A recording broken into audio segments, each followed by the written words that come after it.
કેમ છો મિત્રો, જીમ્સ કિચનમાં તમારું સ્વાગત છે।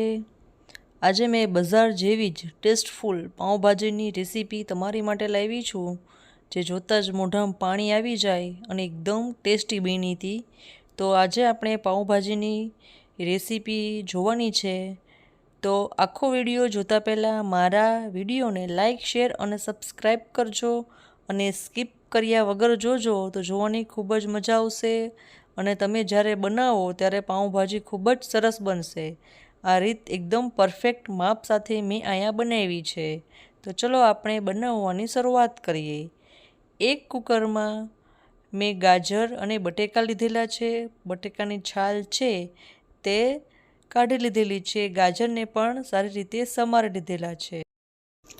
હવે 4 થી 5 કટકા જેટલું આપણે ફુલાવર લઈશું, એટલે આશરે 250 ગ્રામ જેટલું ફુલાવર મેં લીધેલું છે। 2 બટેકા લીધેલા છે અને 1 ગાજર લીધેલું છે। બસ આટલા જ શાકભાજીથી હું અહીંયા પાઉંભાજી બનાવીશ। 3 સીટી પડ્યા પછી શાકભાજી બફાઈ ગયા છે અને મેં એને સારી રીતે છૂંદી લીધા છે। હવે આપણે તેને ઠંડુ કરવા મૂકી દઈશું। ત્યાં સુધી હવે આપણે પાઉંભાજી વઘારવાની શરૂઆત કરીશું। અહીંયા મેં 1 ચમચી જેટલું બટર લીધેલું છે, જેને માખણ પણ કહીએ છીએ, અને 1 થી 1.5 ચમચી જેટલું આપણે તેલ લેવાનું છે। સારી રીતે આવી જાય એટલે એમાં સ્વાદ અનુસાર હિંગ નાખી અને ઝીણી ક્રશ કરેલી ડુંગળી આપણે તેમાં નાખી દઈશું।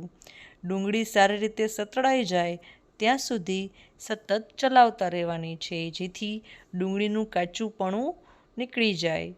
ત્યારબાદ અહીંયા અડધું કેપ્સિકમ મેં લીધેલું છે। કેપ્સિકમ પણ જ્યાં સુધી ચડી ના જાય ત્યાં સુધી આપણે ચલાવવાનું છે। સ્વાદ અનુસાર મીઠું નાખ્યા પછી પાછું આપણે સતત ચલાવતા રહેવાનું છે। હવે સરસ મજાનું તેલ છે તે છૂટું પડી ગયું છે અને મીઠું છે તે આપણી ડુંગળીમાં છે સારી રીતે ભળી ગયું છે। હવે અહીંયા મેં ટમેટાની, લસણની, આદુની પ્યુરી બનાવી છે। બધું જ મિક્સ કરી દીધેલું છે અને આ પ્યુરી છે તે ભાજીમાં નાખવાથી પાઉંભાજીનો કલર ખૂબ જ સરસ આવે છે અને એકદમ ટેસ્ટી લાગે છે। હવે સારી રીતે ચલાવી લેવાનું છે। હવે જ્યાં સુધી તેલ છૂટું ના પડે ત્યાં સુધી આપણે ચડવા દેવાનું છે। ત્યાં આપણે બધો જ મસાલો તેમાં નાખી દેવાનો છે। જીરું, હળદર નાખી અને ચલાવવાનું છે। તમે જોઈ શકો છો ધીરે ધીરે તેલ છૂટું પડી ગયું છે। તેલ છૂટું પડી જાય પછી જ આપણે અડધી ચમચી જેટલો પાઉંભાજી મસાલો નાખવાનો છે। તમને વધારે સ્પાઇસી પસંદ હોય તો તમે પાઉંભાજીનો મસાલો નાખી શકો છો।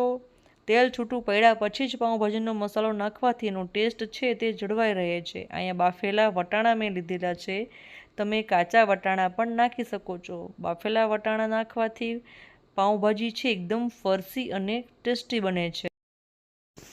હવે વટાણા પણ તેમાં સારી રીતે મિક્સ થઈ ગયા છે અને બધો જ મસાલો વટાણામાં ચડી ગયો છે। હવે આપણે જે છૂંદેલા વેજીટેબલ્સ છે તે એમાં નાખી દઈશું। હવે ચમચાની મદદથી સારી રીતે ચલાવી લઈશું। જ્યારે વેજીટેબલ્સની છૂંદો નાખીએ ત્યારે ગેસની ફ્લેમ એકદમ લો કરી દેવાની છે, જેથી કરી ઉડે નહીં। અને હવે એમાં 1 ચમચી જેટલું આપણે બટર ઉમેરી અને 10 મિનિટ આપણે ઢાંકીને રાખી દઈશું, જેથી કરી તેલ પણ સરસ મજાનું છૂટું પડી જાય અને બધો જ મસાલો છે આપણી ભાજીમાં ચડી જાય। તો મિત્રો, તમને મારો વિડીયો ગમ્યો હોય તો પ્લીઝ મારા વિડીયોને લાઇક, શેર અને સબસ્ક્રાઈબ કરજો અને આજે જ સાંજે આવી ટેસ્ટી સરસ મજાની પાઉંભાજી બનાવજો। ખૂબ જ સરસ બને છે।